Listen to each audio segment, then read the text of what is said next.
Hi everyone, I'm Maria. If this is your first time joining me, I want to welcome you. Today I'm going to show you how to feed a sourdough starter and how to know when it's actually ready to bake with. Before you make any sourdough based baked goods, you need to plan ahead because this step of feeding your sourdough starter takes a couple of hours, roughly anywhere between 8 to 10 hours depending on the temperature. When you feed your starter, you want it to get to the stage where your starter has a very airy and bubbly consistency. That is a necessary step to ensure whatever you bake rises in the oven, and that also produces a bread that is soft and airy and a chewy texture. You might say, well, I don't have a sourdough starter to feed yet, or you purchased a dehydrated sourdough starter but you don't actually know what to do with it next. Do not panic, because I will be showing you the process on how to make your own sourdough starter from scratch and how to hydrate and feed a dehydrated sourdough starter in the channel in the near future. Stay tuned. Don't forget to subscribe to get notified when the videos are released.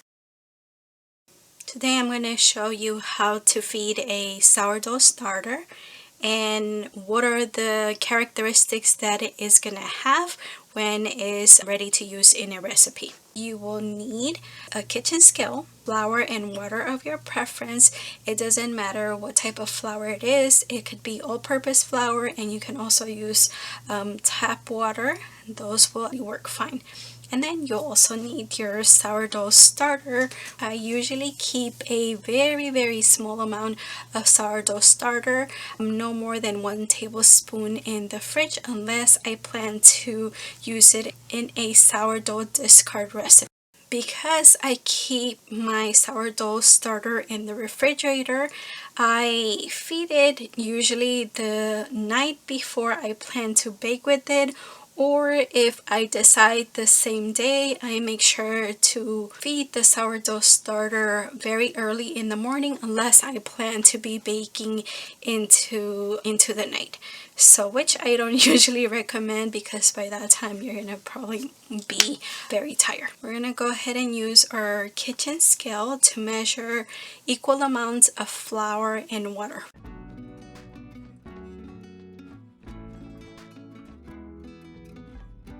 Typically, when you're baking with sourdough starter, usually they require about half a cup of sourdough starter. This can vary depending on how much flour you're actually using in your recipe. So the more flour that you're adding to your recipe typically is going to require a little bit more sourdough starter.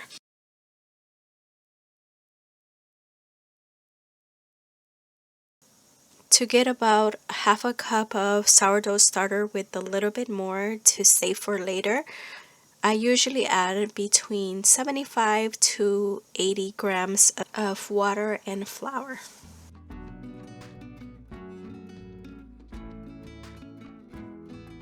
Now that we have our flour and water measured out, we're going to go ahead and grab our starter and add both the water and the flour into the jar.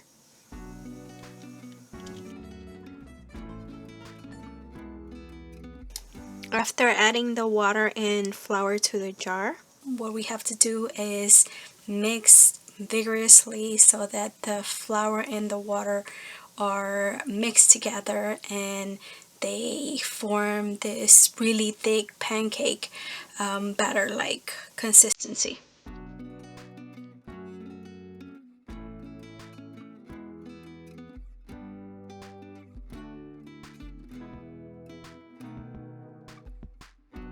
I'm going to go ahead and scrape the edges or the sides of the jar. Scraping the sides will allow us to see the level of the sourdough starter, and as a marker we're using this rubber band to record the baseline. We're gonna go ahead and seal the jar and we're gonna let it sit for a while. This process is gonna take, for me, is roughly about 8 hours. So here is the jar at about 5.5 hours. So you can see that it hasn't doubled in size just yet. So we're gonna give it a little bit more time. The amount of time that it takes the sourdough starter to double in size can vary based on your ambient temperatures. During the winter, when it's cooler, any activity that is occurring is going to happen at a slower rate compared to warmer temperatures, when all of the activity would then increase or speed up the process. This also applies to dough. Is going to rise faster during warmer temperatures compared to cooler temperatures. After another 3.5 hours, it looks like this. Some of the signs that you can see that tells you that it's ready to bake is that it has more than doubled in size based on our reference or baseline of the rubber band. And the other thing that you can see is that bubbles forming, and those have formed due to the gas formation during the fermentation period, which causes that sourdough starter to rise in the jar. So let's go ahead and open the lid to take a peek. The starter is very bubbly and airy, giving it a lighter and fluid consistency. Compare that to the thick pancake batter consistency that we had at the beginning. When you see all of these bubbles and it has risen more than double, now your sourdough starter is ready to use in your recipes. But there's one more step depending on the measurements that are indicated in your recipe. So sometimes recipes will give you the quantities and either using weight, typically grams, or they will give you cup measurements. If they give you a weight measurement, then you can use your kitchen scale and measure out the right amount directly from the jar. However, if you have measurements in cups, you want to make sure to remove as much air or those bubbles from your sourdough starter to get a more accurate measurement. And to do this, you're going to have to mix that sourdough starter very vigorously to get rid of all of those bubbles that are forming, as well as the gas. And you will see that once it's completely mixed, you will see it kind of fall back to the level of the rubber band. You can go ahead and spoon it or scrape it out of the jar into your measuring cup.